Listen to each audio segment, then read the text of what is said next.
पुढच्या बातम्यांकडे वळूया तर ठाकरे फडणवीसांच्या भेटीवर शिंदेंनी बॉस फडणवीसांना प्रश्न विचारावा। फडणवीसांनी ठाकरेंना फोन करून शुभेच्छा स्वीकारल्या असं संजय राऊतांनी म्हटलेलं आहे। ठाकरेंना फोन का केलात हे फडणवीसांना विचारा असं संजय राऊतांनी म्हटलंय। ठाकरे फडणवीसांच्या भेटीवर शिंदेंनी जी टीका केलेली होती त्याला राऊतांनी उत्तर दिलेलं आहे। देवेंद्रजींना भेटणं काही गैर नाहीये, मुख्यमंत्री आहेत ते, पण ह्याला भेट त्याला भेट आणि डायरेक्ट दुसऱ्या दिवशी घरी थेट अशी परंपरा आहे। राज्याच्या महाराष्ट्राच्या मुख्यमंत्र्यांना शुभेच्छा देणं ही आपली परंपरा आहे। मग हाच जर प्रश्न त्यांनी मग देवेंद्र फडणवीसांना विचारला पाहिजे।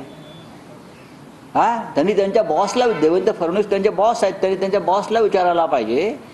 कारण शपथ घेण्याआधी माननीय देवेंद्र फडणवीस यांनी उद्धव ठाकरे यांच्यासह 4 माजी मुख्यमंत्र्यांना फोन करून शुभेच्छा घेतलेल्या आहेत। मग त्यांनी हा जो प्रश्न उद्धव साहेबांविषयी निर्माण केला आहे तो त्यांनी देवेंद्रजींना विचारला पाहिजे की मालक, त्यांचे मालक आहेत ना ते, मालक तुम्ही उद्धवजींना फोन का केला? का तुमची पण जे काय तुम्ही शब्द वापरलेले आहात ना, याला भेट त्याला भेट, याला फोन कर त्याला फोन कर, त्यांना विचारा ना, हिम्मत असेल तर असं म्हणतोय।